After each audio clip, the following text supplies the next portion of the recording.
YouTube. Welcome back to the channel. It's your boy Rob Cam. Welcome back to the Rob Cam Show. And this one we got, let me show y'all real quick. So I was on my IG and I seen this post.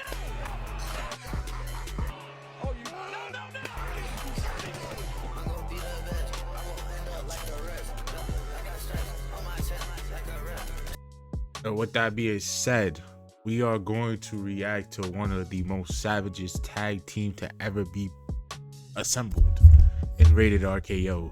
Short-lived tag team. I don't know how long Rated RKO went for, but when they were together, they were savages. So we got a reaction video about Rated RKO coming from Wrestle Gifts.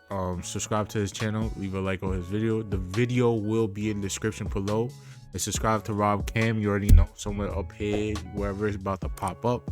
Do that for the boy. Like this video, and share it to your friends. But without further ado, let's get straight into it. When John Cena threw Edge off the top of a ladder and then beat him in a cage match on Raw, as a kid I thought that the slimy, disgusting Edge had finally been compromised to a permanent end. After a year of this man running havoc on the Raw roster and on all of my favorites, I thought I was safe and I thought that the trauma was finally over. But little did I know, this was just the beginning.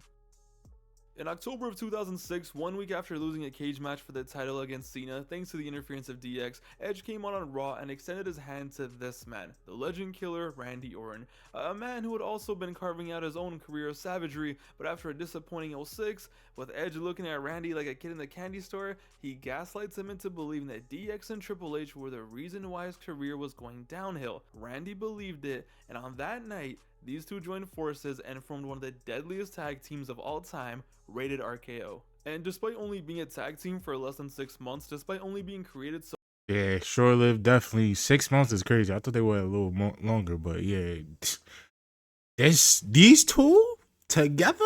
Oh nah. that DX could have another feud, these two together as Rated RKO would go on to traumatize millions of children worldwide, dominate legends, disrespect anyone Yo, and he's everyone, not win tag team lying. titles, and most importantly, become the biggest demons of Monday Night Raw we had ever seen. Rated RKO's run was short, but these two together were the definition of evil, and it definitely deserves a look back at. Let's get into it. The week after Rated RKO was formed, the disrespect was already in full motion. Raw began with the DX music hitting, but instead of the 40-year-old men acting like teenagers coming out came these two buffoons. Fake beard, fake nose, a wig and all, from choking Nah, the on water nose to is severe back pain, crazy. Rated DX was out here. In one of the funniest impersonations ever, these two nailed Triple H and Shawn. Edge walking like he was built like a fridge, Orton running around crotch chopping, humping everything in sight like he was on crack, complete with the two falling over at the end. And oh, by the way, the biggest nose we have ever seen. It was hilarious. The team had only been together for a week and it was already like, okay, this is pretty cool. But at this point, it was still all fun and games. Ha ha ha, impersonating DX, ha ha ha, you have a big nose, you're an ex-drug addict with back pain.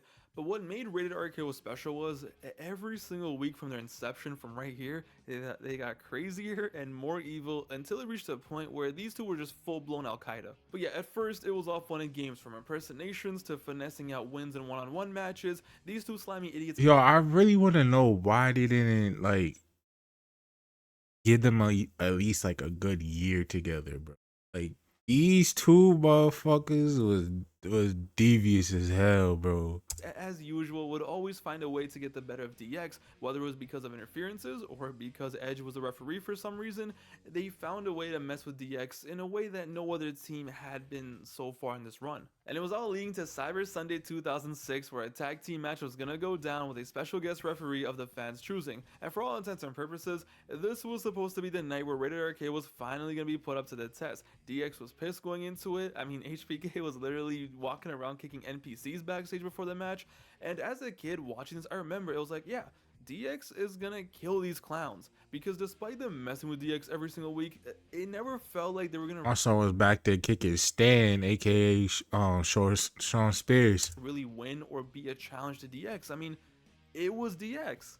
So at Cyber Sunday, both teams come out. It's exciting, it's fun. DX and Rated RKO put on a great match. It's back and forth, it's competitive. But once again, DX never really feels like they're in danger. But as the match went on, Edge and Randy had an answer for everything. Edge was out here throwing around the most aggressive crotch chops we'd ever seen. And even when things went wrong for them, their boy Eric Bischoff held it down. And eventually, after going back and forth, everything hit the fan. Referees started getting clapped, finishers were getting kicked out of, and Edge, this maniac out of nowhere, literally out of nowhere, grabs a chair and I swear to God, hit Shawn Michaels so hard with the chair, his stars were appearing over his head. You can see his soul leave his body on impact. He got sent to CT Heaven.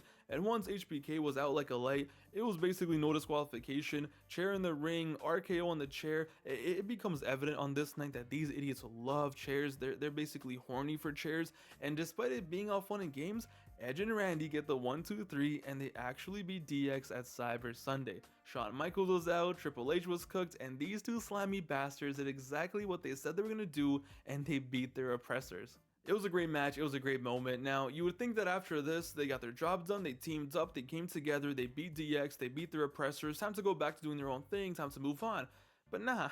Nah. Instead, it was time to send even more mother Canuckers to CTE heaven. See, beating Degeneration X wasn't enough. The new goal these guys had was becoming tag team champions, and which poor tag team had the unfortunate luck of being tag champs at the time, aka future victims of Rated RKO? What about the team that had a combined age of 109 years old? Yeah, in the fall What of the '06, hell? Ric Flair and Roddy Piper were the tag team champions on Monday Night Raw. Roddy Piper, despite looking like Mr. Krabs when he lost his shell, returned and became champion with Flair, and jokes aside, it was I ain't gonna lie, I remember this, but I don't remember this. I remember it, but vaguely. Like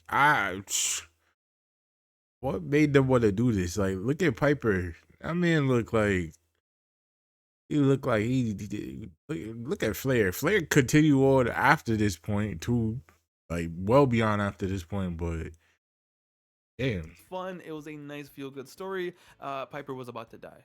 It was supposed to be Oh yeah, Randy he and did Edge have versus cancer. Piper and Flair for the titles, and after making their entrances first, while the 52-year-old Piper was making his entrance all happy and excited like a proud grandpa that he was, these two guys proceeded to rush him and attack him outside the ring. And it's like, okay, we've seen this before, this typical heel work, nothing we haven't seen before, right?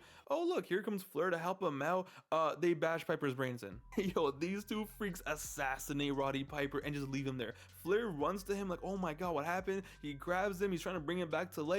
But guess what? You can't mourn, bro. Rated RKO attack him too while he's sheltering Piper's lifeless body from more violence. Flair gets thrown in the ring. Piper is done. He's Hey, to the dude with the Jamaican flag in the corner, all over y'all pre-monster lounge. Big up yourself, dog. a write-off. Flair gets speared, and guess what? We got new tag team champions, and the team that was supposed to be all fun and games that just started off impersonating DX, now had beaten DX, assassinated a senior citizen, and now we're tag team champions.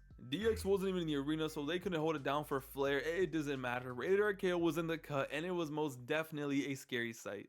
Now, DX would take it personally, but at the same time, they didn't really care for Piper, but they would get some revenge and payback eventually at Survivor Series '06, when the two teams were captains for a 5v5 elimination match. Now, DX pulled up to Survivor Series with one of the most stacked teams that I can remember themselves, CM Punk and the Hardy Boys.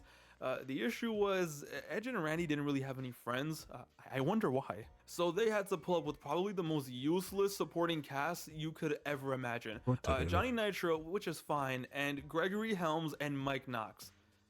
What are we doing here? Yo, a homeless guy would have been better than 2006 Mike Knox. As you can imagine, Team Rated RKO gets destroyed. Johnny almost gets his girl snatched. Helms was non-existent. Mike Knox somehow saved Nah, I his remember that shit when John Michael slid out of the ring with his arm around Melina. By the way, I ain't gonna lie, Melina was like, nah, she used to do her little entries and get in the ring, bro.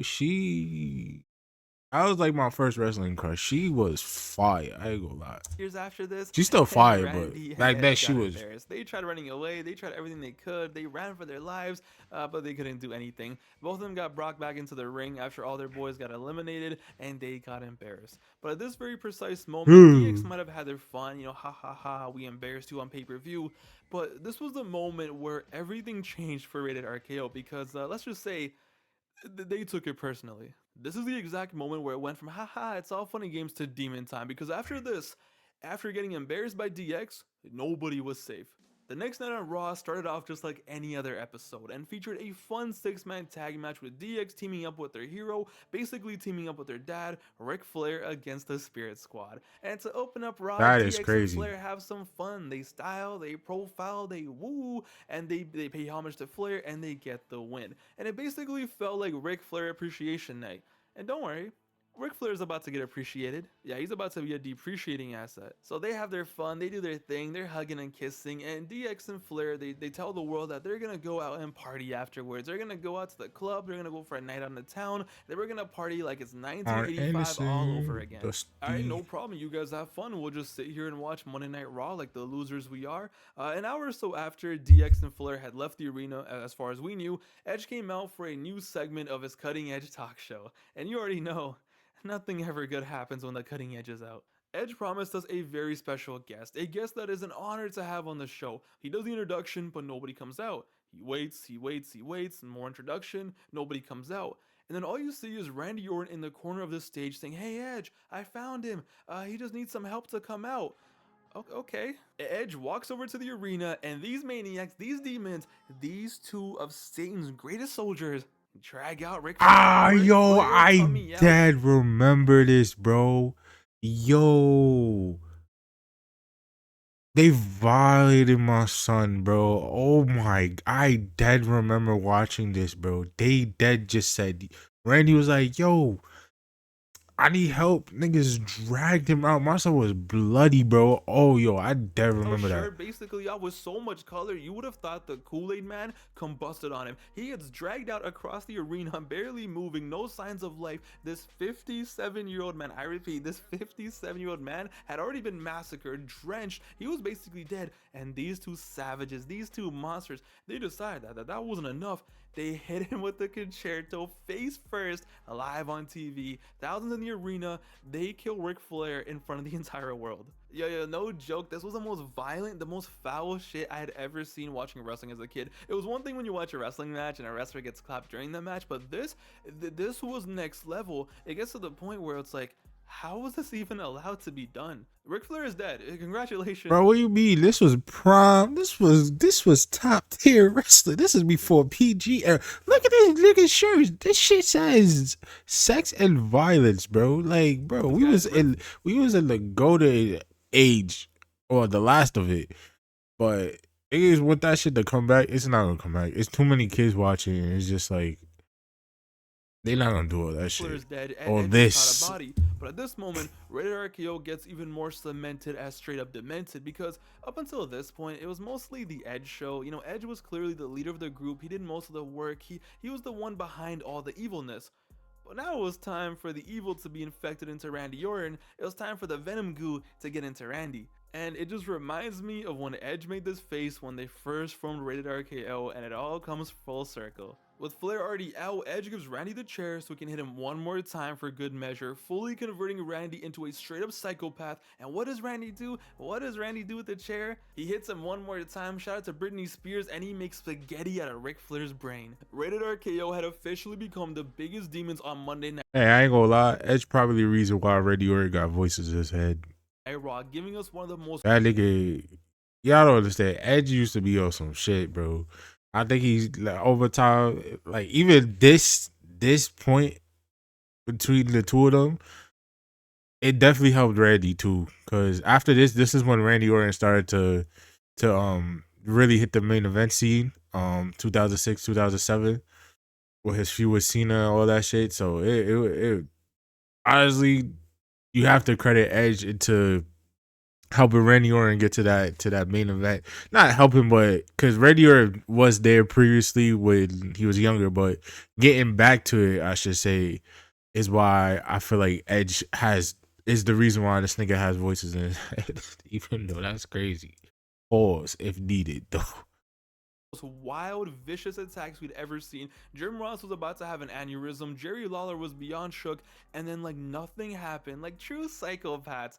They come out like 30 minutes later to casually defend their tag team titles against the Hardys in the main event. Yep, totally normal behavior, and surprise, surprise, they beat the hell out of the Hardys and retained the belt. Straight up psychopaths, straight up menaces, savages, whatever adjective you want to say, it didn't make any sense.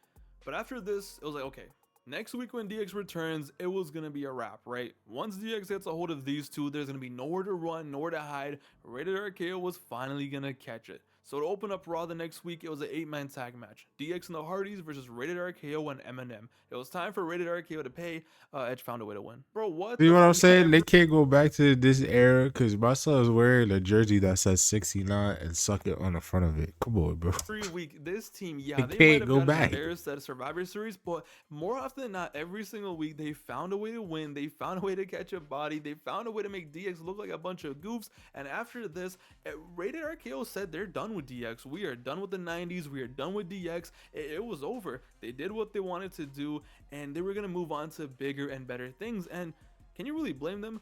They got the better of DX. DX was no longer a problem. So they move on with their lives, and the next week, Edge wins a 30-man battle royal to become the #1 contender for Cena's title. And of course, the scummiest way you can possibly imagine, as is tradition.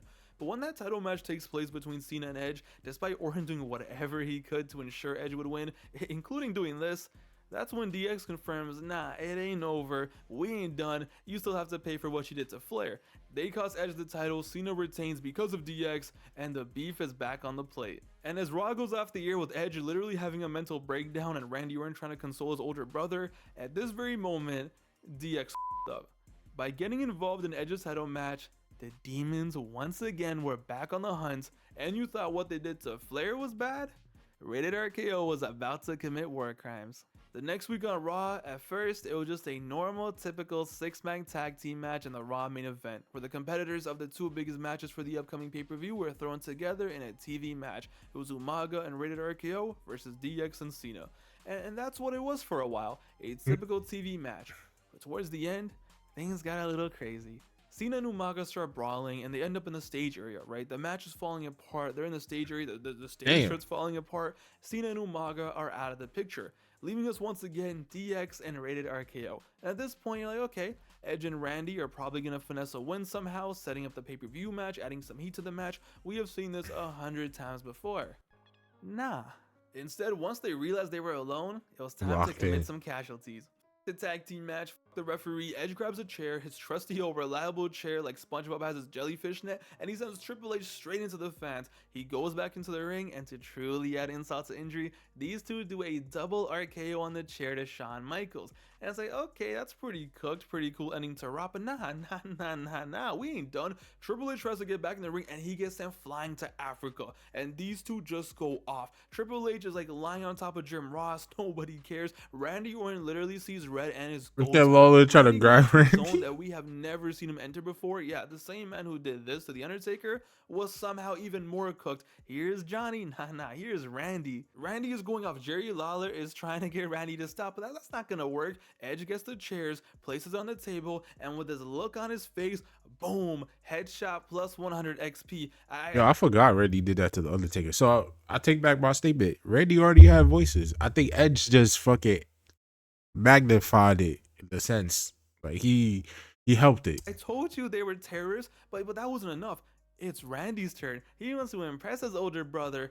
Boom, another one. And yo, look at his face. Look at his face. Prior to this, we had never seen Randy get to this level. Triple H is done. He's dead. He's finished. He's washed. It's over. The man is having a seizure. His brain, screw spaghetti. His brain is now straight bolognese pasta, just ground beef everywhere. But wait, HBK is still moving. They start preying on HBK like it's a casting couch, and they were gonna send HBK straight to the afterlife as well. It didn't make any sense. It was like they got turned on by this. They get into the ring, they start flexing Triple H's brain matter to him. The audience just like, yo, what are we watching?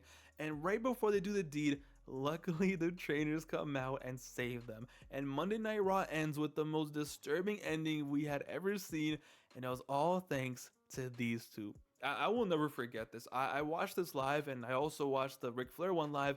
This was pretty traumatizing, I can't lie to you. As an 8-year-old at the time, this was unlike anything I had seen. And like I said, it's different when it was a match, right? I've seen Eddie bleed against JBL, no problem. This just didn't feel right. This felt like it was illegal. This felt like we were watching some illegal tape from Siberia.